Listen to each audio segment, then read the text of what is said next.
என் இனிய தமிழ் வணக்கம். இந்த பதிவு எதுக்காகனா, இப்போ இங்கே நல்லா மழை பெஞ்சுனுக்கு சோமமங்கலம் கிட்ட அந்த ஏரி ஃபுல்லாக அப்படியே மழை பெஞ்சு அப்படியே அந்த மேகம் சூழ்ந்த மாதிரி இருக்குது.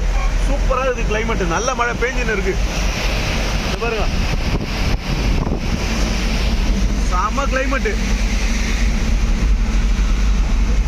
இந்த கிளைமேட்டோட அப்படியே ஒரு இளையராஜா பாட்டும் ஒரு தேவா பாட்டும் ஒன்று கேட்டுன்னு வந்தேன். அப்படியே ஃபீல் எங்கேயோ போகுது இழுத்துக்குன்னு. செம்ம சந்தோஷமா இருக்குது மழை டைம்ல. ஆனால் வண்டி ஓட்டுறதே செம ஹாப்பினஸ் பா. எவ்வளோ சந்தோஷம் இருந்தாலும் எனக்கு இந்த வண்டி ஓட்டுற விஷயத்துல தான் எனக்கு சந்தோஷமே. டூ வீலர் இருந்தாலும் சரி, காராக இருந்தாலும் சரி, பெரிய வெஹிக்கிளாக இருந்தாலும் சரி, ஆட்டோவாக இருந்தால் கூட சரி, வண்டினாலே எனக்கு ரொம்ப பிடிக்கும். அதுவும் பாட்டு கட்டு ஓட்டுறதுப்பா ரொம்ப ரொம்ப ஜாலி. சூப்பராக இருக்கும் கிளைமேட்.